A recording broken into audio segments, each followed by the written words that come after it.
கலைஞர் தொலைக்காட்சி நேயர்களுக்கு வணக்கம் அண்ட் வெல்கம் டு சினிமா செய்திகள். இந்த வாரமும் சினிமா செய்திகள் நிகழ்ச்சியில தமிழ் சினிமால கடந்த சில தினங்கள்ல நடந்த படப்பூஜைகள், பத்திரிகையாளர் சந்திப்பு, இசை வெளியீட்டு விழா, ஷூட்டிங் ஸ்பாட் எல்லாத்தையுமே காட்சிகளா பார்த்து ரசிக்கலாம்.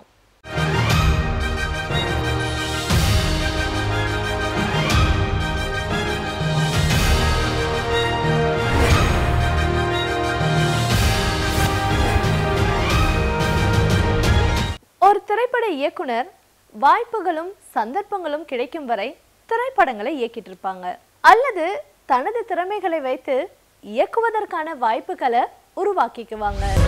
முதல் படத்திலிருந்து முற்றிலும் மாறுபட்டு இயக்குனர் கிருத்திகா உதயநிதி இயக்கியிருக்கும் திரைப்படம் காளி.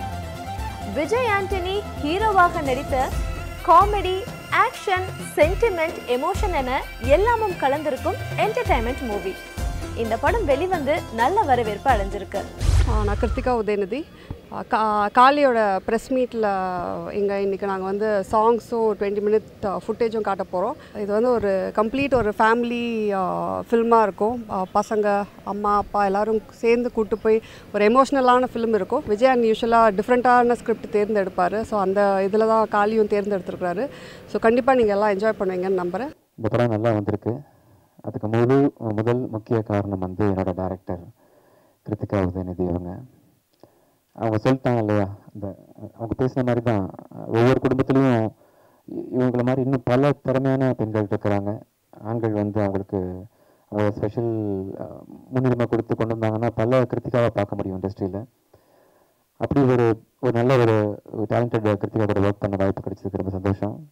இந்த படம் வந்து it's really special because its core essence is love. அது வந்து it could be between two lovers or it could be between a child and the mother, and that is why I connected to the script. The theaters பண்ணிருக்கேன், வேற லாங்குவேஜ்ல படம் பண்ணிருக்கேன். But தமிழ்ல காளி ஒரு டைட்டில்ல பண்றது I think I should be fortunate. Today I am standing here. The reason is Krithika ma'am. எனக்கு ரொம்ப பெருமையாக இருக்குது. ஆக்சுவலாக இந்த படத்தில் வந்துட்டு நான் ஒர்க் பண்ணதில் எனக்கு ரொம்ப ஒரு அழகான ஒரு மனசை உருக்குற மாதிரி ஒரு அழகான ஒரு டியூன் கொடுத்தாங்க. என் பேர் லாரன்ஸ் கிஷோர், இந்த படத்தோட எடிட்டர். படம் ரொம்ப நல்லா வந்திருக்கு. இந்த படத்தில் எப்போவுமே ஒரு படத்துக்கு முக்கியமான விஷயம் வந்து டெக்னீஷியன்ஸ் டீம் எல்லாமே ரொம்ப கரெக்டாக அமைஞ்சால் அந்த ப்ராடக்ட் கரெக்டாக அவுட்புட்டாக வெளில வரும். ஸோ அவள் முடிச்சுட்டு என்னோடய அடுத்த ரிலீஸ் இது காளி. என்னோடய பேர் சக்தி, நான் இந்த படத்தோட ஆர்ட் டைரக்டர். கதையில் பார்த்திங்கன்னா ஒரு வில்லேஜ் ஒன்று வரும், அந்த வில்லேஜை வந்து செட்டு போட்டோம், கிளைமேக்ஸில் வரும். ஸோ இதெல்லாம் பயங்கர இன்ட்ரெஸ்டிங். ஏன்னா இப்போ இல்லை அந்த மாதிரி நிறைய வந்து நம்ம சென்னையில் இருக்க நிறைய பேருக்கு வந்து வில்லேஜ் எந்த அளவில் இருக்குன்றது வந்து பெருசாக தெரியாமல் இருக்கும். அது வந்துட்டு நாங்கள் அது பண்ணும்போது எங்களுக்கு பயங்கர சேலஞ்சிங்காக இருந்தது. நடிகையர் திலகம். இந்த படம் கீர்த்தி சுரேஷின் சினிமா வாழ்க்கையில் முக்கியத்துவம் கொண்ட திரைப்படம். மறைந்த நடிகையர் திலகம் சாவித்ரி அவர்களின் வாழ்க்கையை தன் நடிப்பால் பிரதிபலிச்சிருப்பாங்க கீர்த்தி சுரேஷ். உலக நாயகன் கமலஹாசன் கீர்த்தி சுரேஷின் நடிப்பை வாழ்த்தி பாராட்டி இருந்தாரு. இயக்குனர் SS ராஜமௌலி அடுத்ததா இயக்க போகும் RRR படத்துல கீர்த்தி சுரேஷ் ஒரு முக்கியமான கதாபாத்திரத்துல நடிக்க இருக்காங்களாம். இயக்குனர் கஸ்தூரி ராஜா 1991ஆம் ஆண்டு என் ராசாவின் மனசிலே என்ற வெற்றி படத்தை கொடுத்து ராஜ்கிரண், வடிவேலு போன்ற சிறந்த நடிகர்களுக்கு அடித்தளமிட்டவர். இதுவரை 16 படங்களை மட்டுமே இயக்கியிருக்காரு கஸ்தூரி ராஜா. கஸ்தூரி ராஜா இப்போ இயக்கியிருக்கும் திரைப்படம் பாண்டிமுனி. ஜாக்கி ஷெரஃப் அகோரியாக நடிக்க நிகிஷா பட்டேல், மேகாலி முக்கிய கதாபாத்திரங்களை நடிச்சிருக்காங்க. இசையமைச்சிருக்காரு ஸ்ரீகாந்த் தேவா. Kasturi sir has taken me in the film after Aranyakandam, Mayavan, and now this film. This is my third film, and I'm happy that I'm accepted in Tamil Nadu right from Hero. My Hero film ran for 75 weeks in Padmam Theatre. And thank you Chennai, thank you Tamil Nadu for accepting Jackie into your arms without knowing, much caring about Hindi language, but the songs, the flute, and the look of the film, everybody accepted me in Tamil Nadu. இதில் என்ன அவர் பண்றாருன்னா படத்துல பாதி முழுசா ஒரு occupy பண்ணியிருக்காரு. ஒரு அகோரி சுவாமிஜியா நடிக்கிறார். அவர் ஒரு சிவனுக்கு அடுத்துன்னு நினைச்சிட்டு இருக்கிற ஒரு சிவபக்தர். அதுல இவர் ஒரு கிளைமாக்ஸ்ல ஒரு பெரிய சாதனை ஒண்ணு பண்றார். ஒரு உயிரை படைக்கிறார். அதுக்கு எவ்வளவு சக்தி இருக்கணும், வலிமை இருக்கணும், தவம் இருக்கணும், ஆன்மீகம் இருக்கணும், இவ்வளவும் கலந்த ஒரு அறிமுகம். ரொம்ப நாளாவே ஒரு உங்களுக்கு தெரியும், ஸ்ரீகாந்த் தேவானா குத்து கானா தெரியும் உங்களுக்கு. ரொம்ப கமர்ஷியல் படம் பண்ணியிருக்கேன். அதுவும் படம் தான் ஆக்சுவலாக நல்ல பேர் வாங்கி கொடுத்தது. பட் எனக்கு ரொம்ப நாளாவே ஒரு இந்துஸ்தானி மூவி அது மாதிரி சாங்ஸ்லாம் பண்ணணும்னு ரொம்ப நாள் கனவுல இருந்தேன். அது மாதிரி படம் எனக்கு அமையவே இல்லை. அதுவும் கடவுள் ரூபத்தில் கஸ்தூரிராஜ் சார் இந்த படம் வாய்ப்பு எனக்கு கொடுத்துருக்காரு. இந்த படம் பற்றி சொல்லணும்னா, இந்த படம் பாண்டிமணி. இந்த படத்துக்கு நான் பாண்டியம்மா கேரக்டர் நடிக்கிறேன். It's my privilege and honor to working with this great team at my early age of career. Thank you so much, sir. Kasturi Raja sir. Every small minor detail in this film, he has worked and worked for years just to make this script and this project to his visualization. So this is a treat for everybody to watch and look out for. He's made each and every character in this film very, very different from each other. Sivakarthikeyan தன் பேர்லேயே, அதாவது SK productions கம்பெனியை துவங்கி தன் நண்பன் அருண் ராஜா காமராஜ இயக்குனரா அறிமுகப்படுத்தியிருக்கும் திரைப்படம் கனா. இந்த படத்துல சத்யராஜ், ஐஸ்வர்யா ராஜேஷ் முக்கியமான கதாபாத்திரத்துல நடிக்கிறாங்க. இந்த படத்துடைய ஃபர்ஸ்ட் லுக் வெளியிட்டிருக்காங்க. அறிமுக இயக்குனர் விவி அப்போ வில்லன்களாக நடித்தவர்களை இப்போ ஹீரோக்களாக நடிக்க வைத்து வில்லன்களை வேட்டையாடி இருக்கும் திரைப்படம் நரை. இந்த படத்தின் ட்ரெய்லர் வெளியீட்டு விழால சினிமா பிரபலங்கள் பல பேர் கலந்துக்கிட்டு வாழ்த்துனாங்க. இந்த ஓல்ட் ஏஜை பற்றி கதை சொன்னார். எனக்கு என்னையா வயசானங்களை வச்சு ஒரு கதை சொல்லிட்டு இருக்கான் இருந்தாலும் இது என்ன பண்ண போகிறான் அப்படின்னு ஒரு டவுட் வந்துச்சு. அது கதையெல்லாம் கேட்டு முடிச்சோன்னு சொன்னேன், என் தம்பி இது எல்லாமே வயசானவங்கன்னு சொல்கிறீங்க, ஜனங்க பார்ப்பாங்களா அது யோசிச்சிங்களானே. இல்லை சார், டிஃப்ரெண்ட்டாக இருக்கும், நல்லா டிஃப்ரெண்ட்டாக இருக்கும், ரொம்ப கான்ஃபிடண்ட்டாக பேசினார்.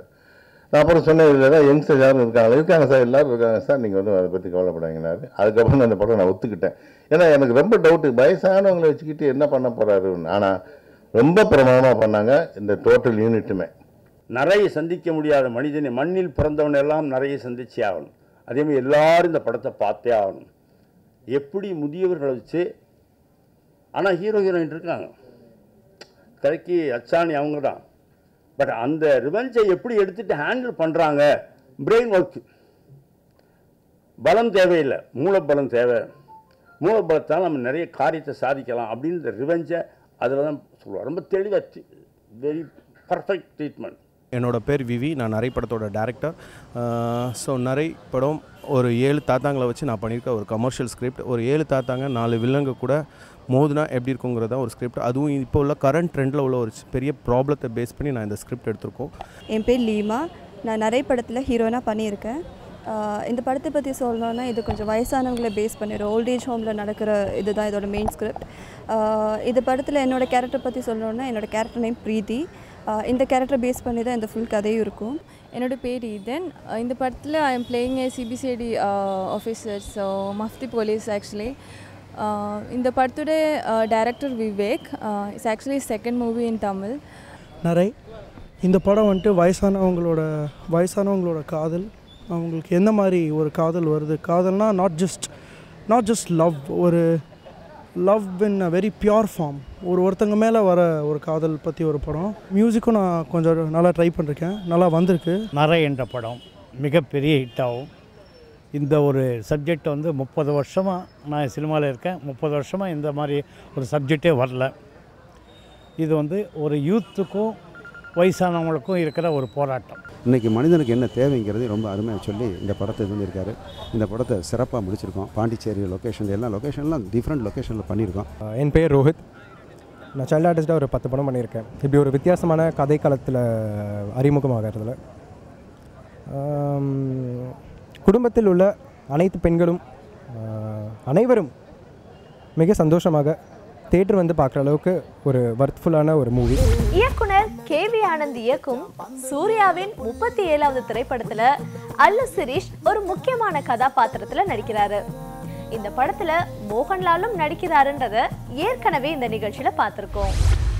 ஆண்டனி இந்தியாவின் முதல் கிளாஸ்ட்ரோபோபியோ சஸ்பென்ஸ் த்ரில்லர் திரைப்படம். குட்டிக்குமார் இந்த படத்தை இயக்க தயாரிச்சிருக்காரு நிஷாந்த். இந்த படத்தின் இசை வெளியீட்டு விழால இயக்குனர் எஸ் ஏ சந்திரசேகர், நடிகைகள் ஜெயசித்ரா, ரேகா உட்பட பல முன்னணியினர் கலந்துக்கிட்டாங்க. நாங்கள் தயாரித்த முதல் படம் ஆண்டனி. இந்த படத்தோட ஒரு சிறப்பு அம்சம் என்ன சொல்ல போனோம்னா, இந்த படம் இதுவரைக்கும் இந்தியாவில் யாரும் ஒரு ட்ரை பண்ணாத ஒரு புதுசாக ஒரு புதிய அம்சங்களோட ஒரு படம் இந்த படம் வெளியாகிருக்கு. எல்லாருக்கும் ஒரு பிடிச்ச படம். எல்லாம் இந்த காலகட்டத்துக்கு ஏற்ற ஒரு ட்ரெண்டியான மூவி தான் இது சொல்லப்படுது. ரொம்ப நல்ல டைட்டில். நிஷாந்த் எனக்கு சன்னா ஆக்ட் பண்ணியிருக்காரு. டெக்னிக்கலாக இந்த படம் ரொம்ப சூப்பராக இருக்கும். அதாவது ஃபஸ்ட் தொடங்கினதுலேருந்து லாஸ்ட் கிளைமாக்ஸ் வரைக்கும் ஒரு சஸ்பென்ஸ் இருக்குது. எல்லாருக்கும் பிடிக்கும். மியூசிக்ஸ் நல்லா இருக்குது. நான் தான் சிவாத்மிகா, ஆண்டனி படத்தோட இசையமைப்பாளர். ஆண்டனி படத்தை பற்றி பேசணுன்னா, சஸ்பென்ஸ் படங்கள் நிறைய வந்திருக்கு. ஆனால் இது ஒரு சஸ்பென்ஸ் த்ரில்லருங்கிறதையும் தாண்டி இது India's first claustrophobic suspense thriller. So அந்த படத்தோட சாங்ஸை பற்றி பேசணுன்னா 6 பாட்டு இருக்குங்க. 5 பாட்டு படத்தில் வருது, ஒரு பாட்டு ப்ரமோஷனுக்கு யூஸ் பண்ணியிருக்கோம். ஆண்டனி படம், இந்த ஆண்டனி படத்தில் நான் மெயின் வில்லனாக பண்ணியிருக்கேன். நான் ஒரு தயாரிப்பாளர். என் பேர் ராஜா. விஷால் சார் டீமில் நான் ஏசி மெம்பராக இருக்கேன். இது என்னுடைய ஃபஸ்ட்டு படம். இதோடைய டைரக்டர் மிஸ்டர் குட்டிக்குமார் எனக்கு இப்படி ஒரு வாய்ப்பை கொடுத்துருக்காரு. என் பேர் Vaishali. India's first claustrophobic suspense thriller and படம் ரொம்ப நல்லா வந்திருக்கு. டோட்டலாக 5 பாட்டு செம்ம மாசாக சூப்பராக வந்திருக்கு. என் பேர் குட்டிக்குமார். நான் ஆண்டனி படத்துடைய இயக்குனர். இந்த படம் பார்த்திங்கன்னா Indian first claustrophobic suspense thriller. Claustrophobia அப்படின்றது என்னென்னா, ஒரு தனிப்பட்ட இடத்தில் ஒரு இடத்துல தனியாக மாட்டிக்கிட்ட ஒரு மனிதனுடைய பயம். ஸோ அந்த ஃபோபியான்றது ஒரு பயம். ஸோ இந்த மாதிரியான ஒரு ஜானரில் நம்ம இந்த ஆண்டனி திரைப்படம் வரப்போகுது. என் பேர் பாலாஜி, ஆண்டனி படத்தோட கேமராமேன். இது என்னோடய ஃபஸ்ட்டு படம். எல்லாருமே ஒரு புது ஒரு டீமாக இந்த படத்தை எடுத்திருக்கோம். இப்போ ஆடியோ லான்ச் வரைக்கும் வந்திருக்கு. ஜூன் 1 இந்த படத்தோட ரிலீஸு. என் பேர் நிஷாந்த். ஆண்டனின்ற படத்தில் லீட் கேரக்டர் பண்ணியிருக்கேன். அண்ட் இந்த படத்தோட ஒன்லைன் என்னென்னா, it is an India's first claustrophobic suspense thriller. அதை பற்றி உங்களுக்கு சொல்லணும்னா, இட் இஸ் ஒரு ரொம்ப சேலஞ்சிங்கான ஸ்கிரிப்ட். இப்போ சிறுத்தை சிவா இயக்கத்தில் நடித்து கொண்டிருக்கும் அஜித் அடுத்ததா வினோத் இயக்கத்திலையும், அதுக்கப்புறம் கௌதம் வாசுதேவ் மேனன் இயக்கத்திலையும் நடிக்க போறாரு.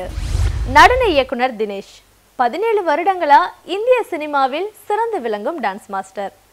பல மொழிகளில் பல ஹீரோக்களின் பாடி லாங்குவேஜ்க்கு ஏற்ற மாதிரி டான்ஸ் கம்போஸ் பண்ணுறவர். தேசிய விருது பெற்றவர். ஒரு குப்பை கதை.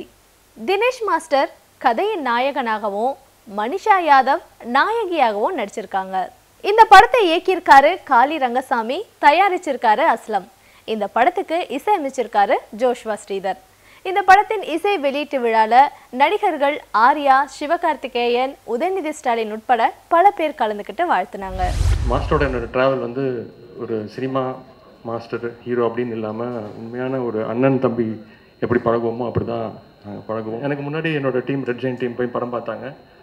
மூர்த்தி சார் தான். அவர் சாதாரணமாக எந்த படத்துமே நல்லா இருக்குன்னு சொல்ல மாட்டார். ரொம்ப எக்ஸ்ட்ராடினரி தான், பரவாயில்ல அப்படின்னுவார். அவர் எனக்கு ஃபோன் பண்ணி, சார் படம் நல்லா இருக்குது சார், என்ன எந்த படம் பார்த்தீங்க? குப்பை கதை சார். தினேஷ் மாஸ்டர் படமா அப்படின்னு. ஆமாம் சார் படம் நல்லா இருக்குது சார் அப்படின்னு சொன்ன உடனே நான் மாஸ்டருக்கு ஃபோன் பண்ணி, மாஸ்டர் நான் நாளைக்கு படம் பார்த்துட்றேன் அப்படின்னு. படம் நான் எந்த எதிர்பார்ப்பும் இல்லாமல் போனேன். உண்மையாகவே சொல்கிறேன், எனக்கு மைனா படம் எப்படி ஒரு தாக்கத்தை ஏற்படுத்துச்சோ, கடைசியில் எல்லா ஹீரோவும் இந்த படம் பண்ண ஒத்துக்க மாட்டாங்க, எல்லா ஹீரோயின்ஸும் இந்த படம் பண்ண ஒத்துக்க மாட்டாங்க. Congrats to Manisha. கொஞ்சம் நெகட்டிவ் ஷெடியூலில் ஒரு கேரக்டர். ஸோ நல்ல படம் வந்திருக்கு. இப்படி ஒன்றெல்லாம் நடக்குமான்னு எனக்கு தெரியல. இதெல்லாம் நான் எதிர்பார்க்கவும் இல்லை. சத்தியமாக நான் எதிர்பார்க்கல. இப்படி ஒரு ரெட் ஜெயண்ட் வாங்கி இப்படி ஒரு இது நான் எதிர்பார்க்காத ஒரு விஷயம் சத்தியமாக. ஏன்னா ஹீரோன்னு சொல்லும்போது எனக்கு கூச்சமாக, தயவு செஞ்சு சொல்லாதீங்கன்ற. நான் என் உயரத்துக்கு ஹீரோயினே கிடைக்காது சார், வேணான்னு. நான் ஃபஸ்ட்டு என்னை கேட்கும்போது, அஸ்லாம் கேட்கும்போது, மாஸ்டர் நீங்கள் தான் பண்ணுறீங்கண்ணா சார், கிண்டல் பண்ணாங்க சார், என் உயரத்துக்கு ஹீரோயினே கிடைக்காது, சும்மா இருங்க அப்படின்ட்டேன். இந்த அளவுக்கு கொண்டு வந்த என்னோட கடவுளுக்கும் என்னை பெற்ற அம்மா அப்பாவுக்கும் தான் நான் நன்றி சொல்லணும். ஸோ அசிஸ்டன்ட் டைரக்டருக்கு ஒரு கான்ஃபிடென்ட்டை கொடுக்குற ஃபஸ்ட்டு மாஸ்டர் யாருன்னா தினேஷ் மாஸ்டர் தான். ஸோ எப்படி வருவோன்னு ஒவ்வொரு வீட்டையும் எங்களுக்கு கான்ஃபிடென்ட்டை கொடுப்பாரு. ஸோ அவரோட நல்ல குணத்துக்கு வந்து இன்றைக்கி ஹீரோவாக இருக்கார். பாலச்சந்தர் சார் வந்து நீர்க்குமிழி அப்படின்னு ஃபஸ்ட்டு படம் வச்சுருக்காரு. பாக்கியராஜ் சார் வந்து சுவர் இல்லாத சித்திரங்கள் அப்படின்னு வச்சுருக்காரு.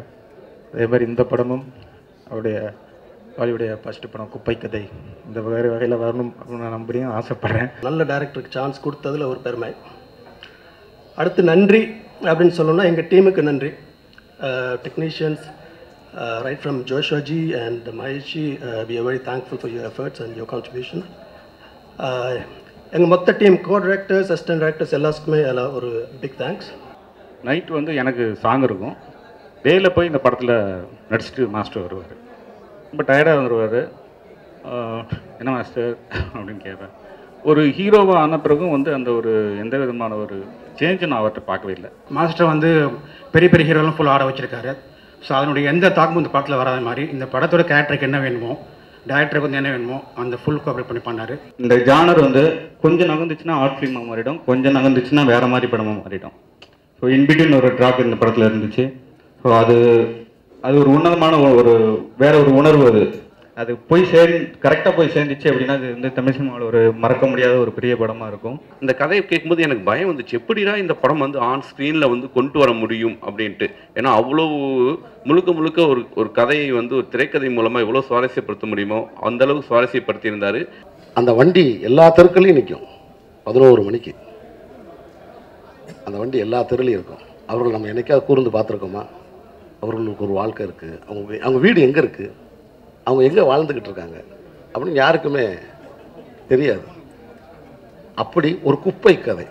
ஏன்னா ஒரு நகரத்தில் இருக்கக்கூடிய குப்பையை நீங்கள் போய் கூர்ந்து பார்த்தீங்கன்னா தான் தெரியும் அந்த நகரம் ஆரோக்கியமாக இருக்கா இல்லையா. ஒரு ஆர்டிஸ்ட் சைடில் இருந்தால் சொல்லணுன்னா இந்த படம் ஃபிலிம் ஃபெஸ்டிவலில் பார்த்தது ஃபர்ஸ்ட் டைம்.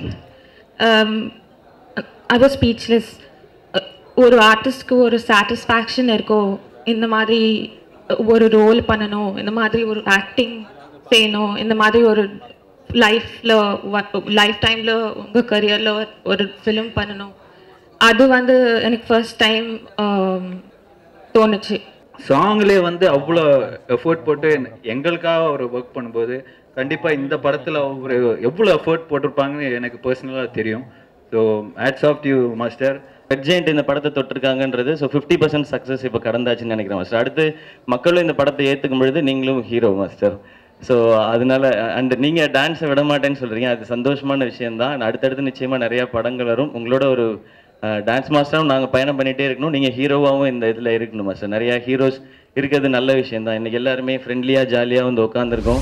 இன்றைக்கு சினிமா செய்திகள் நிகழ்ச்சியில் வந்த எல்லா சுவாரஸ்யமான செய்திகளையும் பார்த்து ரசிச்சிருப்பீங்க. மீண்டும் இதே நிகழ்ச்சியில் சந்திக்கலாம். அதுவரை உங்களிடமிருந்து விடைபெறுபவர் சுமையா.